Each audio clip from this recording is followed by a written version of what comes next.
Hello Achiever, I'm very glad to do a new interview. I am with an amazing guy. He's the author of many books, but you have to read this one in English, The Success Principles. And if you are French, Le Succès selon Jack. He is also the author of Chicken Soup for the Soul, and he is the American top speakers and author in America, and you have to follow him. He is with me. He is Jack Canfield. Hello, Jack.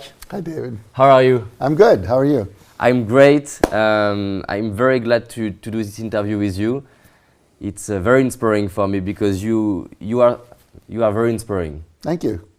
I have many questions, but first of all, I would like to let you introduce yourself. Who are you, Jack?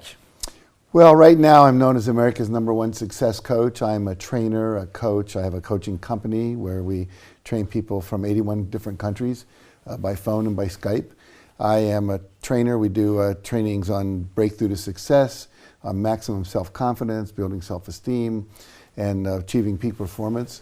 And I also recently have started a Train the Trainer program where I'm training people all around the world to do this work. So far we've trained 500 people from 40 countries, and we now are coming online with I'm so excited about this, a home study program where you can actually download and watch all the exercises and get all the instructions to become a coach or a trainer, and to do experiential exercises for people. So people that can't come from Iran because they can't get a visa, or they can't come from France because it's too expensive, or they can't come from Somalia because it's really too expensive, they can now watch this online, and then they get certified by taking a test and also providing us with some videos. So our goal is 1 million people teaching this by the year 2030. Wow. So, yeah, we're going for it big time. And you are well known to achieve big goals. I am. Yeah, we have 500 million books sold. Our goal is by 2020 for our books to have sold 1 billion. So we're halfway there. And what happened is in China a few years ago, they decided to take all of our Chicken Soup for the Soul books, put English on one side and Chinese on the other of the pages to teach the kids how to read English, and with stories that are interesting and exciting rather than the usual stuff that you learn in school. So I think we'll easily hit our goal of 1 billion by 2020. And everyone told us we were crazy. We told we wanted to do 1.5 million books in the first year and then 1 billion by 2020, and our publisher laughed at us. And now he has a private jet, so he's not laughing anymore. You are used to have people who say to you, it's impossible, you can't do that. Mm-hmm. Well, the trick is everybody has limits in their thinking. They have limiting beliefs, they have fears, they have a lot of self-doubts, an inner critic that says you can't do it. And the truth is, pretty much anybody can do anything unless you have brain damage. But even recently, one of the things I'm excited about this new 10th anniversary book is all the stories in the first book, which came out in 2005, were famous people, you know, Olympic athletes and professional athletes and top movie stars and generals in the army, and people had heard of these people, like, you know, like Bill Gates, who started Microsoft. In this edition, we've replaced all those stories with people who read the first book and actually applied those principles, and now their lives are amazing. And one of them is from a guy named Forrest Willett, who was lying in bed in Canada, in Toronto, and he was in a car accident and he had a severe brain injury. And so he saw me on TV, and I said, "Come back in a minute, Jack Canfield. We'll teach you how to get from where you are to where you want to be." He was in bed for 2 years, totally depressed, reading at the 3rd grade level. They told him he'd never read again. He'd never be able to earn a living again. And he got his wife to get the book. He couldn't read it. It was just too hard. But he had his wife read it to him, sometimes a page a day. And over the course of that year, he got out of bed, started being undepressed, got off all of his medication, started to take a tutor to teach him how to read. And now, 4 years later, he is a motivational speaker. He's helping people all over the world, you know, he said, if it's possible for me, it's possible for you. And literally, we've had people on, you know, homeless shelters, and their sister gave them the book, people in rehab centers who hadn't worked for years, a guy in China in prison for 2 years. His wife bribed a guard to give him a copy of my book. He came out, now he's a major real estate investor, started 2 restaurants, and is opening up a chain of restaurants all around the world. So I know that whatever your situation is, nothing's impossible. And yes, let's continue in this topic. I would love to know, because a lot of people are reading books or attend to seminars or watching videos. They read the same book, but not everybody has the same results. So according to you, what are the common factors of the people who has amazing results? Well, they do the work. I always say the success principles work if you always work the success principles. So, you know, there was a guy over in Manila, and he captures the essence of what your question is. His name was John Caleb, and he interviewed me for a newspaper. And at the end of the interview, I said, "That's the best interview I've ever had. That was really good, John. How long have you been doing this?" He said, "You're my first interview." I said, "That's not possible." He said, "Yes, it is." Turns out he was bankrupt. His restaurant went out of business because he was fighting with his partners. He was couch surfing, meaning he was surfing people's couches because he didn't have enough money to pay rent. He had sold his car. I asked him how much money he had, $3.28. I gave him a $20 bill to buy dinner and get a cab home, and I gave him a copy of my book, which I had to buy from the bookstore where he was interviewing me. I said, "John, read everything in this book and do it, and your life will change." So I come back 2 years later to Manila. In walks John in gold Doc Martens shoes with this blue blazer with beautiful logo in gold on it. 9 guys behind him in polo shirts with the same logo. I said, "Are you the guy that interviewed me?" He said, "Yeah." I said, what happened? You look different." He said, "I am. I'm the #1 speaker in Manila. I have a house, a condo at the beach, 2 cars, a radio show, a TV show, a book coming out, and my seminars average between 800 and 1,000 people every time I do it. I made $1 million last year, and I'm on track to make $2 million this year." And I said, "What created that?" He said, "I looked at your life, and you were successful. I was not. You looked healthy, you looked 15 years younger, you were a millionaire, multimillionaire, speaking all over the world." I said, "I'm going to read that book and do everything in it for 1 year." Everything. I think he may be the only guy that ever did everything in that book, because it's a thick book. And he said, "Because of that, I'm now successful." So it's the people who believe it's possible, who don't just read it for entertainment, but read it and say, "Okay, I'm going to do every exercise, I'm going to take every action step, I'm going to practice every practice." And, you know, success doesn't happen overnight. It took John 2 years to get there. The average person, it takes about, they say 10,000 hours to become an expert or a master. Now, we know you can actually... Malcolm Gladwell, that's right? Yeah, Malcolm Gladwell's books, and also there's a book called Talent is Overrated that he studied, that got his information from.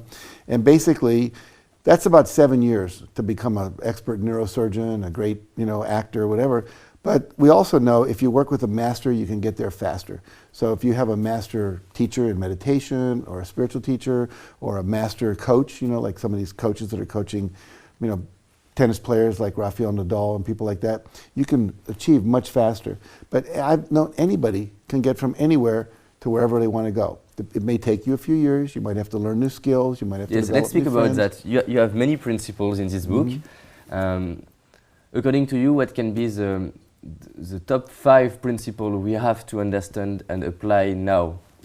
Well, there's actually more than 5. It'd be like me saying you can keep your heart, your lungs, your eyes, or your kidney. Which one would you choose? You need them all because it's a system.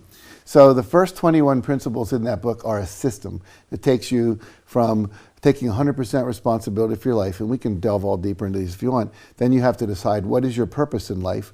Then you have to create a vision for the manifestation of that purpose. Most people don't know what their life purpose is. Then you have to set goals to make the purpose, you know, break it down into measurable steps. You have to believe it's possible for you.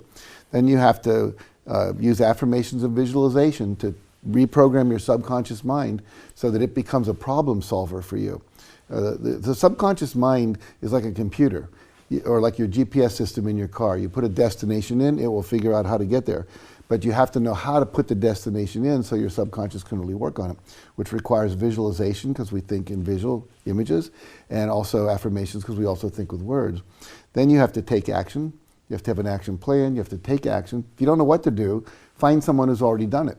Because everything you want to do, with very few exceptions, someone has already done. And they've left clues in the form of books, trainings, seminars, webinars, you know, franchise manuals, whatever it is. And then you take action, and then you have to respond to the feedback. Most people give up too soon, and they don't listen to the feedback. People are telling you, this is working, this is not working. There's positive feedback, there's negative feedback, there's external feedback. People don't come to your store, nobody invites you out to dinner. There's internal feedback. You have a headache at the end of every day telling you you're off course. What you're doing isn't fulfilling to you at some level. You need to change. And then we need to ask. Most people are afraid of rejection. So we need to reject rejection. Realize that if I asked you to have dinner with me tonight and you said no, people go, wow, thousands or millions of people saw him on TV and he got rejected. Well, I didn't have anyone to eat dinner with before I asked you. I don't have anyone to eat dinner with after I asked you. My life didn't get worse. So we have to reject rejection. Then we have to persevere in the face of all obstacles and failures. Chicken Soup for the Soul, which is what I'm mostly known for around the world, 500 million books sold in that series, we were rejected by 144 publishers. Took us 18 months to find someone to publish the book. And how did you find the motivation and the energy to be perseverant? Well, it's what I said earlier. You have to believe it's possible and never give up, persevere. And how do you believe something is possible? All beliefs are a choice. Okay. It's a choice. You either choose to believe it or you choose not to. Most people are looking for external validation. You know, well, no one in my family ever went to college. I don't know anyone 21 who's a millionaire. I don't know any woman who ever became a Secretary of State, you know, in our country. Hillary Clinton did. But, you know, whatever. So we never had a black president before. So a lot of people thought Barack Obama couldn't be elected. But he said, no, I can. And he did. So the idea is you just choose to believe it as opposed to choosing not to believe it. And you choose to believe the common norm of everyone or the feedback you're getting, or you choose to believe your own self. Let's speak about your beliefs. So you decide to say, okay, for example, let's take a true example for me. I believe that succeeding in America is possible for a French guy. It's my belief. Yes. And let's imagine that I believe that in my head, but sometimes I feel that my body decreases my energy. I feel something in the body. So how can I manage the gap sometimes between what you say in your brain and what you feel? Yeah, well, all these feelings are created by thoughts. And some of the thoughts are conscious. Yes. Like, you know, my dad never worked in a factory. All my brothers work in a factory. What makes me think I could be a doctor or a movie star or whatever? And so there's those beliefs that are conscious. But there's also unconscious beliefs. Beliefs you made or decided or were told when you were a child. Maybe you were 3 years old, 8 years old, whatever. You know, money doesn't grow on trees. Girls can't be presidents, you know, whatever it is. You even forgot that you learned that. And then all of a sudden, through some of the exercises that I have in my book, you can surface those limiting beliefs. The reason your body responds negatively is your unconscious doesn't believe it yet. That's why it's so important to use affirmations and visualization. Let's give an example for people who don't know what is affirmation. Okay, so an affirmation is a statement that something you want, you've already got it. So it could be, I'm so happy and proud that I'm now sitting on the balcony of my house on the Pacific coast of Malibu overlooking the sunset. So and I don't have a house in Malibu, but I keep affirming that. Or I could affirm I have everything I need to do anything I want. Or I'm smart enough to accomplish any goal I have. Or I am, you know, the more I believe it, the more I achieve it. You know, whatever it is, you're repeating that. And do you have to believe it when you say it? Or No, not? no. You just have to repeat it. Okay. In other words, we've been told certain things like you're not smart, stay away from that, you'll never graduate, you know, you're going to end up in jail. Sometimes children have heard those things 1,000 times, maybe more. And so you have to overcome that. It's like pulling weeds out of a garden and replacing them with something positive. We have this thing called the law of replacement. You cannot get rid of something unless you replace it with something. If I say stop sitting there, there's no such thing as stopping sitting. You have to stand up. You have to do something different. And so the same is true with our thoughts and beliefs. And so using affirmations, you can also tap. There's this EFT tapping where you tap on these acupuncture points. And while you're thinking a negative you use belief, it I personally? do, totally. Okay. I wrote a book about it called Tapping into Ultimate Success. Okay. And I worked with an EFT specialist to look at what is every negative belief that comes up when you go through the success principles. And now we have a tapping protocol for every negative belief. So literally, if you spend a month tapping on every limiting belief you have, like, you know, it only takes maybe 2 or 3 sessions to eliminate it. You can even get a list of 101 of the most common limiting beliefs. You can muscle test yourself to say, I totally and unconditionally love myself. If your arm goes weak, it means you don't. So now we can tap on, you know, I don't love myself, I don't love myself, I don't love myself, etc. And take that down to a 0, and then all of a sudden you muscle test again, your arm's strong. So I'm not smart enough, I don't know enough people, you know, I'm not worthy of success. There's all these limiting beliefs people have. We can tap those out. And I have a whole protocol of tapping in the new version of the book, the one that just came out, the 10th anniversary edition. So we have all the technology, David, we need to eliminate anything that's stopping us. But most people are not aware of it, or they hear about it, they think it's too simple, or they just think they don't want their friends to think they're weird. But the point is, anybody, I mean, I ran a workshop in Chennai, India for 8,000 Herbalife distributors. And we tapped out tons of beliefs in those 3 days that we were together. I can see that you are flexible, that you add some new techniques during your journey. Always. So is it a key of your success for you? It's one key. I'm always looking at how can we get there faster and easier. And more fun too, if possible. You know, I used to have people beating on chairs with like towels and screaming, "I hate you," you know, to get rid of their negative emotions. And then I discovered something called the Sedona method, where you just close your eyes and experience it and say, "Could I let it go? Would I let it go? When?" You say yes, and then it just disappears. Or you can use tapping. So things that used to take me an hour and a half with people now take 5 minutes. I would love to know, because you know, the more I'm succeeding, the more my time has to be managed. And how do you manage the time between production and the time between being trained, discover new trainings, travel the world to meet people? How do you manage that? Well, when I first began, I would take a weekend workshop almost every other weekend. There was one year I took 38 weekend workshops. The only ones I didn't take was New Year's, Christmas, Easter, Mother's Day. They weren't offering anything. So in the beginning, I just was soaking it all up as much as I could. I know that. Today, you can watch TED Talks on the internet. You can go to YouTube and learn how to do tapping and, you know, all these things you want to learn. You can go to YouTube and probably watch 65 hours of Tony Robbins or 50 hours of me teaching this, you know, so you can learn a lot. And today I schedule about 5 or 6 workshops a year that I go to. Meditation retreats, new techniques like tapping and so forth. And then I also started an organization called the Transformational Leadership Council, which has 140 members from about 40 countries.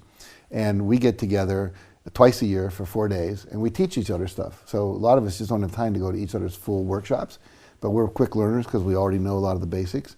So we might have a 3-hour session on a form of meditation, or a 3-hour session on a new breakthrough technique for, you know, breaking through limiting beliefs, or working with how to access your psychic powers or your intuition or so forth. So a lot of my learning occurs there, and a lot of it occurs online. I read over 3,000 books. I used to read a book a day. I took a speed reading class called photo reading, which I recommend to everybody. And then I began to realize I learned more when I took a workshop than I was in reading books. So I read a book a week now, so 52 new books a year. And just stay up, and I read a lot on the internet. I would love to know also, you know, the more I am famous in France, the more it's hard for me sometimes to attend to seminars for 2 reasons. Sometimes it's because it's hard for me to have new informations, and sometimes also it's not easy to belong to people who know you. Right. So how do you manage that? Well, I just, at the beginning of the year, I schedule things I want to go to. And then if someone wants me to go to a party or run a workshop, I say no. It's like if my sister were getting married, I would not miss that. So my wife and I schedule our vacation time. I schedule my conferences I want to go to, and I also schedule the workshops based on all the things available. You know, I look at what I want to do. And then, you know, I have a balanced day. I get up every morning, I meditate, and I exercise, and I do a gratitude process, and I visualize my goals as already achieved. Then I eat breakfast, then I go to work. I spend 2 hours working on my #1 project before I look at any emails, and then I'll look at my emails. And then every day is a little different. Like today, I'm doing media all day long, like with you and the radio. It's amazing. One of my questions: what looks like a day for Jack? Well, you know, the first part's always pretty much the same. I get up around 8 o'clock. I go to bed late, so I don't start my day in the office till 10, and I probably work till 7:30 or 8, and then I come in with my wife until about 11 o'clock or midnight. And but today is mostly media. Another day, I might be writing all day. Yesterday, I spent the day rewriting a workbook for one of our workshops that we just finished, and I saw 10 ways to improve it. So I did that all day long and worked with my staff. So we're going to do another one in August, so all that's done now. I spend days writing. When I write a book, I usually kind of really jam it all in and just do like 16-hour days of writing. Wow. I can remember, like, you know, I have to run my company. You can stay 16 hours? I can. Wow. I can. And my wife, everyone thinks I'm the Energizer bunny that never stops, you know, those ever-ready battery ads. But I just have that energy. And I think it's partly because I don't have any resentment anymore in my life. I've forgiven everybody. I eat really healthy food. I cleanse occasionally, do fast and things. I'm doing the work I love to do. Yes. I think it was Thomas Edison who invented the light bulb, said when your vocation feels like a vacation, then you have made it. So I love what I do. It's often my wife has to go to bed, stop. But when I write a book, I might start like at 6 o'clock at night, and the next thing I know, I'm just doing it, and I start to hear birds singing, and I go, oh my God, it's morning. And I go to bed at 6 in the morning, get up at noon after 6 hours, and do it again. And I like to do things intensely, so when I'm in a training room, that's all I focus on for a week. If I'm traveling, doing workshops around the world, that's all I do. I don't answer emails or anything. And when I get home, I might just do 2 days of catching up, and then So, for example, because I can see that with my girlfriend, we have to manage more and more our time. How do you balance your life between your business and your wife, for example? Is it scheduled, the time you have together?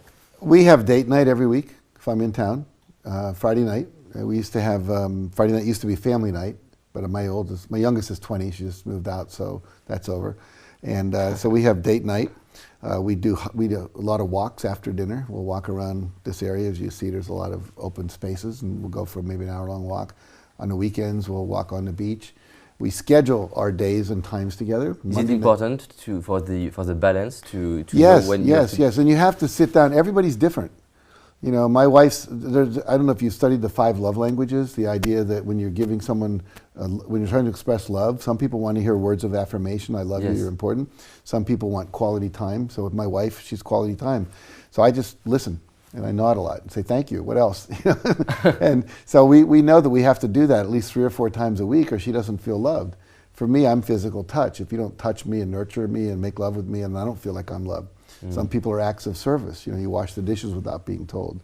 Some people are gifts. You know, if I don't bring back, I have one person on my staff, if I go on an around the world trip and I don't bring her a gift, she thinks I don't love her.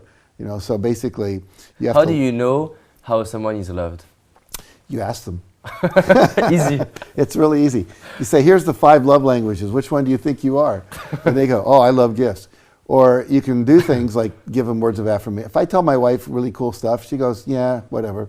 You know? But if I do something for her, or if I listen to her, those are her 2 main love languages, she's happy. You know? So basically, also people kind of tell you, you know, they get upset if you don't give them a gift, or they'll say, if I could do anything for you, what would it be? Oh, take me out to dinner, you know, or help me with this project. So just ask. You know, I think that's a really important thing in relationships. How much time do you need a week for you to feel loved? You know, some people it's not much, other people it's like every day for 2 hours. And when it's not, for example, let's imagine that your wife say, okay, I need you 5 days a week. Well, how long each day would be my question, you know? And then it's called, see, my wife, when we first got together, I was in a time where I had a lot of free time. And so she got spoiled, and she thought it was going to be like that forever. And then I started to have to go back to work and do a lot of travel, and she got very upset about it, quite frankly. And she realized, I helped her realize that she was looking to me for everything, for humor, for love, for contact, for communication. I said, you have to build in some friendships. You can't get it all from me. One of the big mistakes people make, especially women, is they want their man to be everything, you know? And so sometimes you have to have a couple best friends who provide listening, who provide talking about things that men don't want to talk about. You have to give your man, as John Gray says in Men Are From Mars, Women Are From Venus, cave time. Like Monday night's my night. My wife can't ask me for anything. She can't tell me I shouldn't watch Monday Night Football. She can't say we should go somewhere. It's my night, and that's scheduled. So it's a rhythm. She can count on it. But I also have to do the things that we agree to on the nights that are her nights. And you know, for some people, they get up in the morning and they lie in bed for half an hour and snuggle and talk. And other people, they jump out of bed and run. So each person, you have to work out so that you're both getting your needs met. You're building a business. She wants more of your time. Okay, let's compromise. And lives go through stages. You know, when you start a business, you have to work your ass off. When the business becomes successful, you don't have to work so much. Now you get to travel around the world and have nice things and a big house and lots of time and can hire help and so forth. So you know that, and then when you have a baby, that's going to change everything. You know, trust me. I can see that my partner has a 3-year-old baby. Just in being next to him, I can see it's challenging. It is, because you got another person now who wants your attention, who needs your attention. And a lot of attention. Yeah, especially when they're really young. The older they get, the less they need. You know, when they're really young, they don't feel safe if they can't see you. And then later they don't feel safe unless they can hear you somewhere in the house. And eventually they can walk around the block and they don't care where you are, you know. And then when they're 18, you're going, do you ever come home? You know, so you have to be appropriate to each stage of life and negotiate and compromise and work out agreements. And it changes. You told me something very important. You told just before about gratitude. Mm-hmm. I met I met some millionaires or billionaires who are not happy, and it was very interesting because they have a lot of things that people dreams about. Mm-hmm. So, what is your secret, if we can call it like that, to be happy, to have gratitude in your life? What is the way you do that? Well, basically, I've interviewed over 11 billionaires and lots of multimillionaires, and if they're not happy, it's usually that they're focusing all their energy on money and things and not on relationships. It's relationships that really make you happy. And I never met anyone on their deathbed said, I wish I'd work harder. They all say, I wish I'd spent more time with my children. I wish I'd spent more time with my wife and friends. And so it's a habit that gets established by these hard-charging type A, you know, billionaire people. And then they start to feel responsible. Many of them are competing. Who's got the biggest car? Who's got the biggest boat? Who's got the biggest company? Who's beating the other competitor? You know, and there's a lot of fun in competing and playing the game and keeping score and all that. But I think the secret to happiness is learning to meditate so that you're happy inside. A friend of mine wrote a book called Happy for No Reason. Yes, I met her. Marcy, yeah. Yes. So most people think that there has to be a reason out there. That made me happy. My kid graduated from college, and my son got his first job. I got my Porsche, you know, whatever. And when I went to Africa for the first time in Cameroon, we saw people that were living on $2 a day that were happier than my son, who was with me, who was, you know, going to private school, had everything you could possibly want. And he said to me, Dad, these people don't have T-shirts. I get upset when there's a spot on my T-shirt because he's very into fashion and all that. And it made him realize that external things don't make you happy. In fact, the more stuff you have, the more stuff you have to take care of and maintain and worry about it being stolen and all of that. So for me, meditation, because you learn to soothe yourself, calm yourself, learning to forgive everybody and not carry resentments and all that, to get out of fear. A lot of people live in fear of loss of their money, fear of loss of their reputation, fear of loss of face, you know, whatever. And I think to look at what are the things that make you happy. I'll give you an interesting example. I was up in Canada on a TV show, and it was like Oprah with lots of audience people. And there's this one woman, we did Q&A with the audience. This woman said, you know, my husband died 7 years ago. I haven't been happy for 7 years. Now, she thought she wasn't happy because her husband died. And certainly there's a period of grief, but it should last about 2 years, no longer than that. And then you get sad at their birthday and things like that. I said, well, what did you used to do 7 years ago that you're not doing anymore? She said, well, I used to paint. I used to play music on the piano. I used to go out with my friends. And gardening was another one. I said, do me a favor. For 1 month, I want you to excuse me. I want you to play the piano every day. I want you to paint every day. I want you to garden every day. And I want you to call a friend and spend time, and if you can, go out. She wrote me a letter about a month later. She said, I'm happy again. Why? Because she was doing the things that made her happy. So in my seminar, was believing it was close to her husband, but... Exactly. It was the fact she wasn't doing things that made her happy. We all have things we love to do, you know, and whether it's pet your cat or play the guitar or go shopping or who cares what it is. And I have people in my workshops make what I call my joy list, and they have to write down 20 things they love to do that make them happy. Sometimes people refer to it as the anti-depression list. So whenever you're not feeling happy, go to your list and do one of those things, you know. It's not that complicated. Yes. You talked about your son, you are a father. Mm-hmm.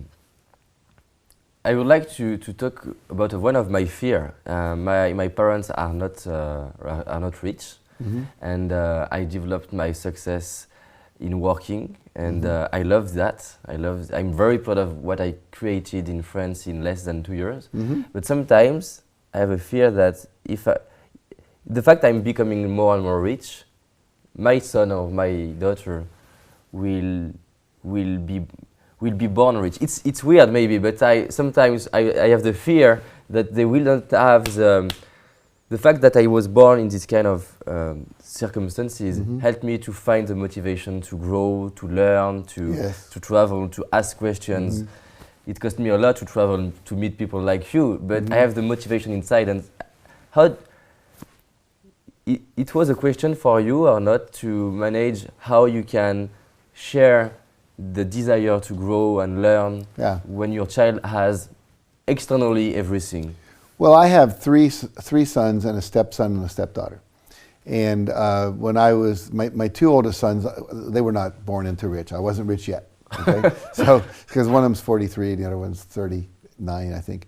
And so that wasn't an issue at all. With my youngest son and with my stepchildren, they were born into this kind of a house, you know, with everything. However, whenever they wanted something that was beyond normal, like they wanted, like my stepson came, he said, I want to get a pilot's license. He was 16. He actually got his pilot's license before his driver's license. And I said, great, find out what it costs. And I'll pay for half, you'll pay for half. And it was $2,000. I said, you got to go get a job. So he got a job in a boiler room selling newspaper, you know, subscriptions. And he was really good at it. And he made the money within a month. He had $1,000 because he was getting all these bonuses. And he went and learned how to be a pilot. And now when he wanted to fly, it was like, you know, $200 an hour. I said, great, you get the first 100, I'll get the next 100. Or I could have said, it's up to you. You want a car, go buy one, you know.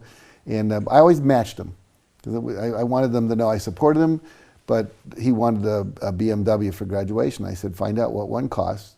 I'll pay for half of it, you pay for the other half. So if you do those kind of things, you don't just spoil them and give them everything. Certainly they're going to go on better vacations than most kids go on because you're going to take them with you to nice places. But and that's good. It makes them global citizens. By the time my kids were 18, they had been to Africa and France and Italy and Mexico and so forth. They feel comfortable everywhere in the world. That's a gift. That's very nice. But like my son who's graduating college this year, we've been paying for his room and board and all that. It's called That Ends. As soon as you graduate, you've got to go out and get a job. Thank you for your answer. It's helping me to see how can I help them. Yeah. It's a tough question. It is a tough question. And a lot of kids in America have been spoiled. They're what we call entitled. Yes, I don't want that. They get shocked when they have to actually go earn a living. I love to focus on the beginning. I would love to know what were the triggers that have passed you, that have passed your success to the next level. I mean, I would love to know if there are some key factors or triggers who activate the growth. Well, I think early on, you know, I had a Latin teacher in college who said you should go to Harvard, and I thought, I'm not going to get into Harvard. You kidding me? But I did. She made me apply, and I raised my self-esteem. Wow, I'm smarter than I think I am. And then I had a guy in Chicago named W. Clement Stone. He was a self-made, worth $600 million, a friend of Napoleon Hill who wrote Think and Grow Rich. And I ended up taking a workshop with him once, and then he basically said, I want you to come work for me. Because I'd been teaching high school in the inner city, all black kids, and they didn't have anyone that was in that area. They were all working with white kids in the suburbs. So I went and worked for him, and he taught me, I bet say about a fourth of what's in my book, I learned from him. About how to be positive and set goals and expect the best and use affirmations and act now, do it now. How old were you at this moment? I was probably 23. Oh. Yeah. So it was a change for me. And then there was a guy named Jesse. I am 25. Yeah. Oh, there you go. See? It was Jesse Jackson, who's a civil rights leader in America, worked with Martin Luther King. He turned me on to social consciousness and being social justice and the civil rights movement. And so I was very involved in that for a while. And then I started, I worked for a guy who had a training company. And then he said, I think it's time for you to go out on your own, you know? And I was like, wow, I was a little scared. But he said, you know, take it to the next level. So I've had people that have encouraged me along the way. Sometimes you just have a meditation and you just get, I need to do the next thing, like write the Chicken Soup for the Soul books. That came in a meditation. Starting the Transformational Leadership Council, which is, I love this organization. That came in a meditation. I need to be connecting with other people. I was scared. I was, why would people want to join me? You know, like even as successful as I was, I still had those self-doubts.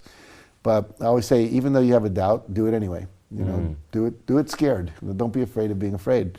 So I invited 30 people. We sat in this room with a row of chairs behind this couch about 10 years ago, and we started the organization. 30 people, and they all joined, and so it's there's been these just moments where I just got this inspiration to do the next thing, and each time usually a little fear comes up, but as I teach people, you can tap the fear out and don't let it run you. And the fear is an illusion, basically. We just scare ourselves by imagining. You create your fears by the image, by the picture. Yeah, we imagine bad things. We imagine bad things are going to happen. People will reject me, it won't work, I'll lose my money. And you can use that same function of imagination, create the positive picture. So now pretty much everything that comes up, I just say, it's going to work, let's do it. I have many questions, so I will select my last questions. I met Mark Victor Hansen, and you worked a lot together for Chicken Soup for the Soul, and I'm working with Alban, and I would love to know, how did you manage because the last time I saw you on stage, you talked about sometimes you were challenged by the way he was working. It's not the same way to work, same habits. Right. So can you talk about that? I would love to know, how did you attract the right partner, and how did you manage the relationship to grow together? Well, Mark really attracted me. I wasn't planning to have a partner. And we had breakfast one morning. We'd known each other for a number of years. And he asked me what I was working on. I said, this book. He said, I want to do it with you. And I said, that's like asking a great novelist who's written half of a book to let you finish it with him. Why should I do that? He said, because I'm really good at marketing and sales. I have a lot of stories that you don't know about that I think would be good in the book. I had 70. He said, I can get 30 more. And he did. And we had our challenges. There were times when I felt like he wasn't pulling his weight. There were times when he probably felt I was pushing him too hard. We're very different in personalities. He's very expansive and kind of hyperbole. I'm much more calm and slow-natured and detail-oriented. But it was a great marriage because I'm the one who primarily edited the books. He was the one that primarily went out there and got everyone excited about him because he's got this great, bombastic personality. So it was a match made in heaven. I always tell people, you don't want to surround yourself with people exactly like you because then you're missing functions that you don't have. So, it's like a marriage. You have to really kind of date a while and before you commit to a 50-50 partnership, but it worked out really well. And a couple times things got a little dicey. We would just have a friend who's a mediator or a coach come in and help us talk it through, and 3 hours later we were fine and we just kept going. Yes, what kind of challenges did you have to manage together to succeed? Well, Mark's kind of ADD, all over the place and doesn't concentrate very well. Okay. And so if you're really trying to get something done that was frustrating, he'd like to tell a joke every 10 minutes or get up and walk around.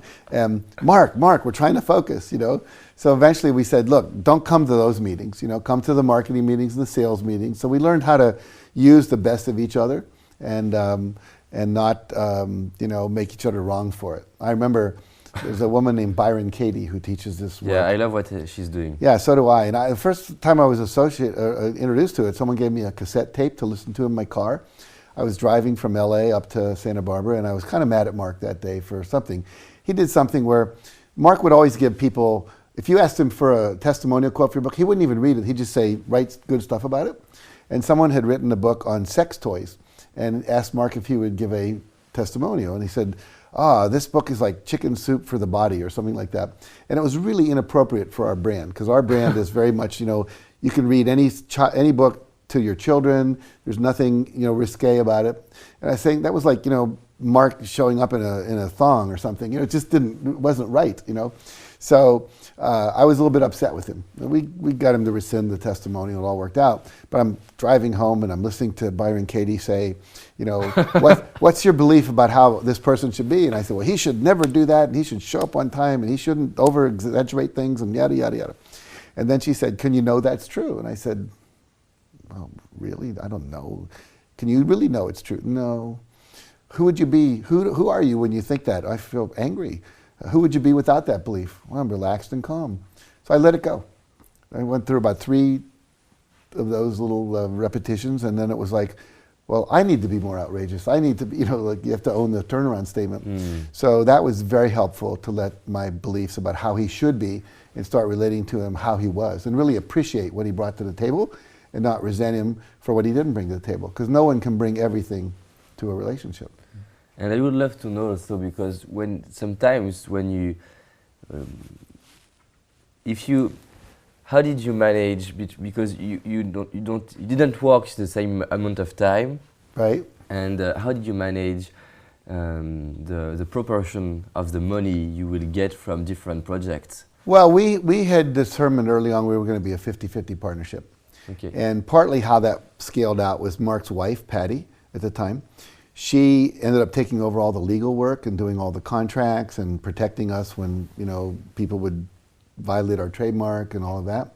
And also the licensing, because we licensed out the name eventually to dog food, cat food, all kinds of foods and t-shirts and clothing lines and all that.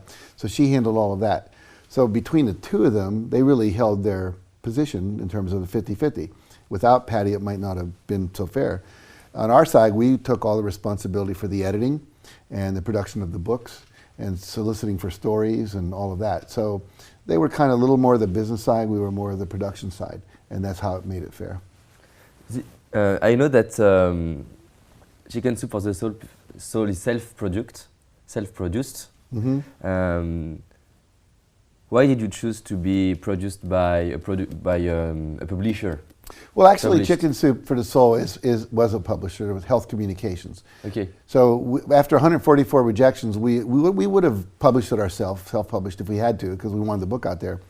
But I didn't really want to be a publisher. I didn't want to have to deal with warehousing and distributing and printing books and all that. I really wanted to be a teacher and a trainer and a coach.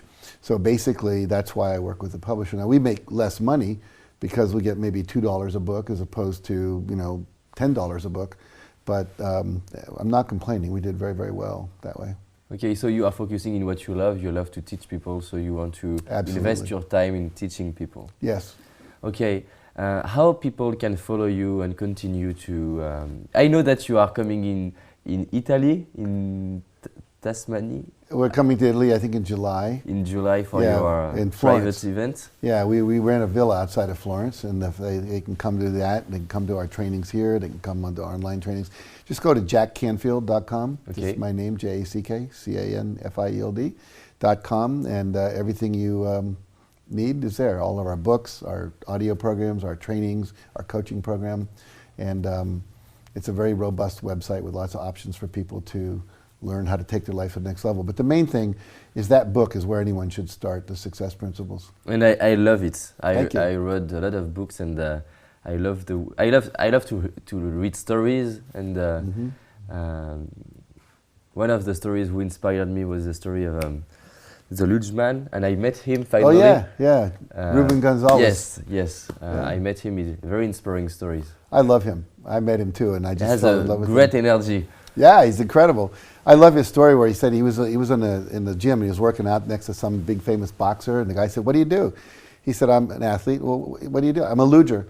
He said, "You should never say you're a loser." He said, "No, I'm not a loser. I'm a luger." I do the luge in the Olympics, and I just love him. He's a good guy. Yes, he's a good guy. My last question, it's a small question, is I am 25 years old. Mm-hmm. What advice would you give me to succeed in this life, and especially in America? Well, in America, you have to really build up a reputation. So in this day and age, you have to make sure you've got a lot of stuff on the internet. You're easy to find, and you've got to be stuff in English as well as French. Build up your social media campaigns, so you're constantly doing video blogs and constantly putting out free material. People start in America, they want something free to start with. And then you can start charging people for things, and then you can kind of move them through the funnel from a book to a training that they buy and listen to at home, and then they maybe come to a $1,000 weekend workshop, and then eventually maybe a $20,000 boot camp that you put on. And the other thing I would say is just never give up, just keep on keeping on. And when you start here, there's so much competition, but you have a great personality, you're attractive, you're someone that believes in things. And the thing that's interesting about America, people with an accent always do better than people that don't have one. So all the people I know, like the National Speakers Association that have been presidents, have either had an English accent, a Lebanese accent, a Southern accent, so it makes you more interesting to people. Okay. So I would definitely take advantage of that. But probably start a YouTube channel and get a lot of stuff on YouTube would be another important thing to do. So you don't believe that I have to eliminate my accent? No, no. Women love a French accent. Are you kidding me? I'm not sure she will be happy to hear that. Yeah. No, as long as they can understand you, which you're easily understandable, you'll be fine. Okay, thank you very much, Jack. My I love pleasure. this interview. Thank you. Okay, David, my pleasure. Thank you very much.